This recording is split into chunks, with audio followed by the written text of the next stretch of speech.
Bueno, vamos a entrar de lleno en esto. Bienvenidos a este análisis especial donde vamos a desgranar un mecanismo que la verdad es fascinante y absolutamente único dentro del sistema de justicia penal peruano. A ver, normalmente cuando pensamos en el derecho penal, a todos nos vienen a la mente estas batallas interminables en los tribunales, ¿verdad? Con el estrado, el mazo del juez y una tensión que se corta con un cuchillo. Pero ojo, porque existe una vía alternativa, un atajo legal, por así decirlo, diseñado para resolver casos sin tener que pasar por todo el calvario de un juicio completo. Hablamos de la terminación anticipada, una figura procesal que cambia por completo las reglas del juego porque pone el consenso y la eficiencia por encima del conflicto tradicional. Imaginemos por un momento el peso psicológico tremendo que supone enfrentarse a un juicio de los de siempre. Es un salto al vacío total. Existe una incertidumbre abrumadora sobre el resultado y, lógicamente, el miedo paralizante a que te caiga la pena máxima.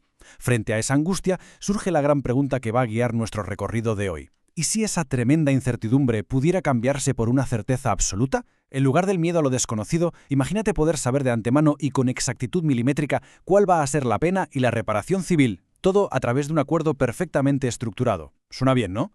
Para entender cómo se materializa esto, vamos a seguir una hoja de ruta muy clara de 5 pasos. Primero, ¿qué es la terminación anticipada? Segundo, las habilidades de un negociador. Tercero, las reglas del acuerdo provisional. Cuarto, la audiencia privada. Y por último, los beneficios y las excepciones. Empezamos con el punto 1, ¿qué es exactamente la terminación anticipada y cómo logramos evitar el juicio tradicional? El meollo de todo esto es lo que llamamos justicia negociada. La terminación anticipada es, por definición, un proceso especial. Básicamente, el imputado da un paso al frente y acepta los cargos de forma libre y espontánea ante el fiscal. ¿Y qué gana a cambio de confesar? Pues que se evita por completo el juicio oral. Nos saltamos el interrogatorio de testigos, el escrutinio público, el desgaste de las audiencias y la lentitud enorme de presentar pruebas. Todo eso se cambia por un consenso directo entre el fiscal, el imputado y su defensor. Es una herramienta brillante para descongestionar los juzgados de forma rápida y práctica.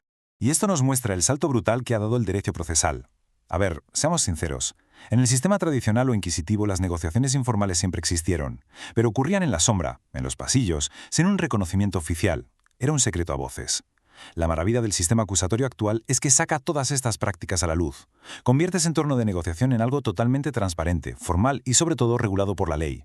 Ya no hay pactos oscuros, sino una herramienta legítima y súper eficaz para administrar justicia. Pasamos al punto 2, las habilidades de un negociador. Aquí entra de lleno el elemento humano de la ley. Lo verdaderamente interesante aquí es que dejamos a un lado los fríos códigos legales para hablar de personas. Como bien dice la literatura jurídica, habilidades como la humildad y la escucha activa son absolutamente innegociables. Estamos tratando con conflictos profundamente humanos. Un buen abogado o un buen fiscal tiene que saber escuchar de verdad, parafrasear para asegurarse de que todos están entendiendo, contagiar cierto optimismo sobre la resolución del caso y, claro, saber lidiar con diferencias enormes entre las partes. Si fallan estas habilidades de mediación, el acuerdo se cae a pedazos. Así de simple. Esta cita del Manual de Defensoría Penal Pública da en el clavo.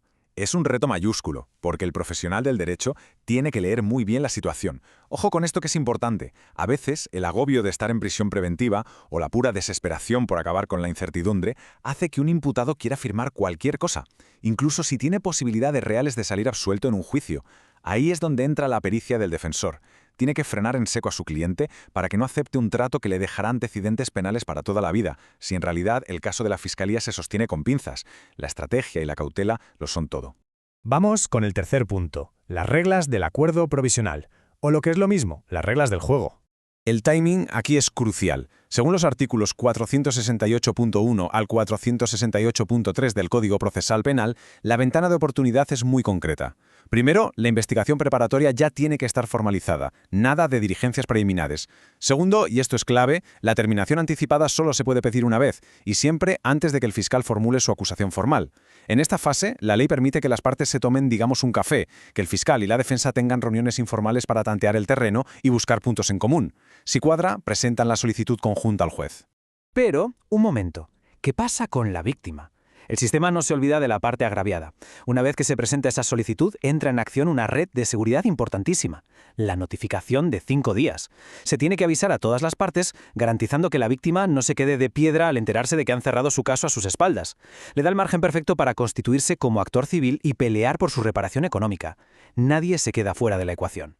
Llegamos al cuarto punto, la audiencia privada, lo que sucede a puerta cerrada.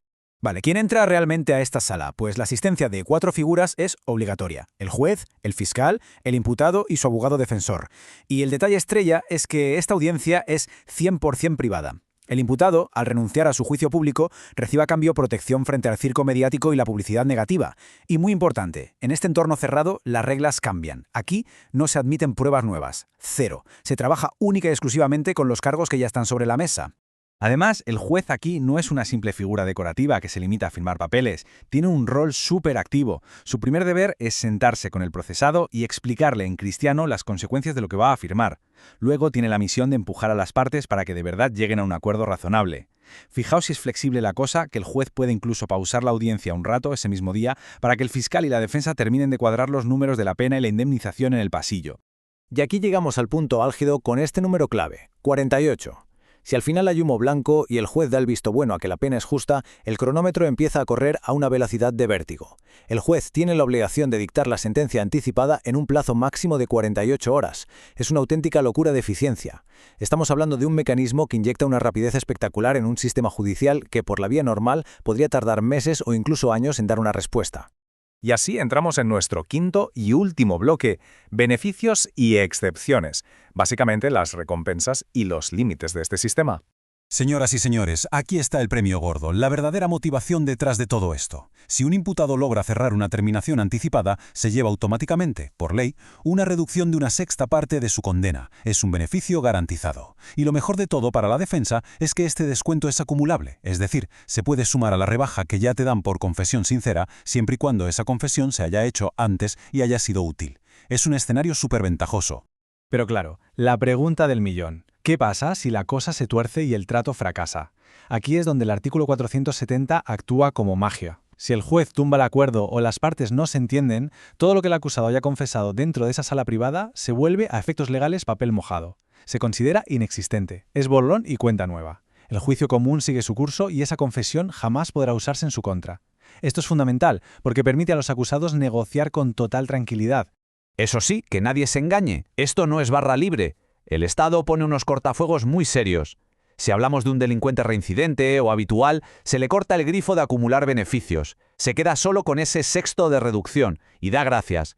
Y si nos vamos a palabras mayores, como el crimen organizado, mafias o trata de personas, ahí la puerta está cerrada cal y canto. 0 reducciones. En esos delitos tan graves, la justicia negociada no tiene cabida. Las reglas son las reglas. Y después de ver todo este engranaje legal, nos topamos con una reflexión final que da mucho que pensar. Hemos comprobado cómo la terminación anticipada limpia de casos los juzgados, ahorra muchísimo tiempo y dinero y da certezas inmediatas. Pero nos plantea un debate fascinante. ¿Representa realmente este mecanismo el equilibrio perfecto entre que la justicia funcione rápido y que se protejan los derechos de todos? ¿O corremos el peligro de que por las prisas de descongestionar el sistema estemos priorizando la velocidad burocrática por encima de la búsqueda de la verdad absoluta que solo te da un juicio oral completo? Es una cuestión tremenda sobre el propio sentido de la justicia. Sin duda, algo para seguir explorando y reflexionando.